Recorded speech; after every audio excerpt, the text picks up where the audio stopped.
नमस्कार दोस्तों, मैं हूं इंजीनियर अमरजीत और आप देख रहे हैं भोजपुरी वॉइस।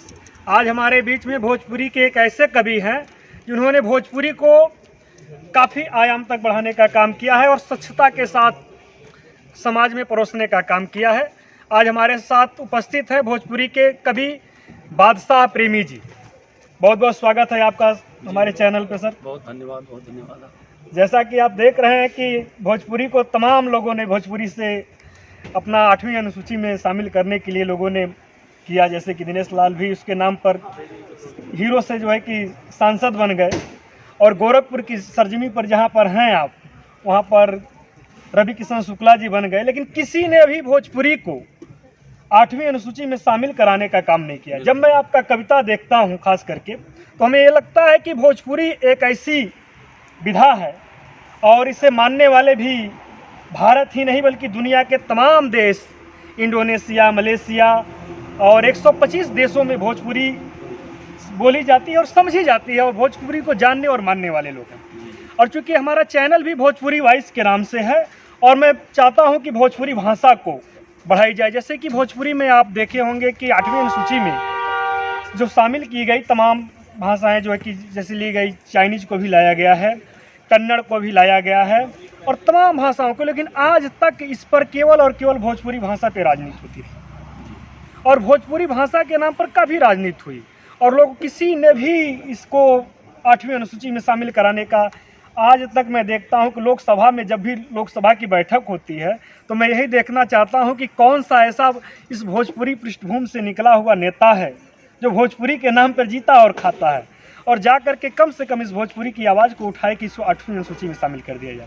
जैसा कि हमें मालूम चला है कि आपने भोजपुरी में साहित्य भी लिखा है, थोड़ा आप परिचय बताएं इसके बारे में। 2 बातें। पहले तो एक तो आपने केवल भोजपुरी से मुझको जोड़ दिया। मैं हिंदी भोजपुरी दोनों का कही हूँ, संस्कृत में भी लिखता हूँ और उर्दू में भी लिखता हूँ, तो एक भाषा से नहीं जोड़ा जाए। दूसरी बात यह कि आपकी भोजपुरी, अगर आपका चैनल है तो ज़्यादातर इसमें हो तो भोजपुरी में ही बोल करके कुछ हो तो और बेटर है।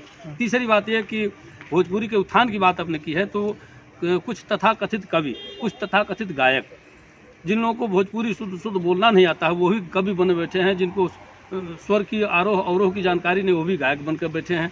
और लोगों को जो मैं क्या कहूँ कि जो लोग इनके समर्थन में आते हैं, जो इनके गीत सुनते हैं, सबसे दोषी वो है। मैंने एक कविता में कहा था कभी कि बाभन ठाकुर ना खैते तब महंगा मांस बिकाई तना, चिमनी हट जाए तब इतना लो पी के ढिमलाई तना, कथा सुन के सरग मिले तो नरके केहू जाई तना, नीच कुकर्मी मर जेते तो कतल बवाल सुनाई तना, कुचरा चुगला ना रहते तो सुनल बात भभाई तना, मीत मतलबी ना रहते तो धोखा केहू खाई तना, सोखा ओझा मर जेते तो बोरम भूत पूजाई तना, और जनता ना सुने तो केहू गीत भड़ैती गाई तना। तो ये कहीं ना कहीं दोषी हम आप हैं, जो हम सुनते हैं उनका समर्थन करते हैं। जब भोजपुरी में हम खास करके आपको देखते हैं और बहुत अच्छा लगता है, और श्रोताओं के भी माध्यम से मैं बताना चाहता हूं कि कितनी जो है कि अश्लीलता, आप तो भोजपुरी के नाम पर जब किसी से आप बात करिएगा कि भैया थोड़ा भोजपुरी बजाइए, तो उसे बस उसके दिमाग में ही लगता है कि भोजपुरी में जो है कि अश्लीलता ही है। लेकिन जब मैं आपको देखता हूं भोजपुरी के विधा में इतनी अच्छी बात, और लोगों को खास करके आप हास्य में भोजपुरी से इतना कुछ आप देते हैं ज्ञान, जिससे लोगों को सीखना चाहिए। देखिए, भोजपुरी हमारी मातृभाषा है, और मैं भोजपुरी में कहता हूँ अक्सर कि जे बोली समझी एकरा के सट जाई उल्लासा नियर, इतना मीठ कहाँ कोनो हमारी भोजपुरी भाषा नियर। हिंदी ताज हवे माथे के, उर्दू गर के माला, अंग्रेजी है सूट बूट बस हमरा यह बुझाला, भोजपुरियन के भाव हवे तुलसी कबीर रविदासा नियर, इतना मीठ कहाँ कोनो हमारी भोजपुरी भाषा नियर। मेवा मोध मलाई हुए ई माटी के बोली, जितना मन से ईद मनेला उतने मन से होली, दूसर बोली करे ठिठोली लागे कील मुहासा नियर, इतना मीठ कहाँ कोनो हमारी भोजपुरी भाषा नियर। जो है कि बहुत ही शानदार कवि बादशाह प्रेमी जी को पुनः हम किसी अन्य शख्सियत के साथ मिलते हैं, तब तक सभी को विदा लेते हैं। जय हिंद।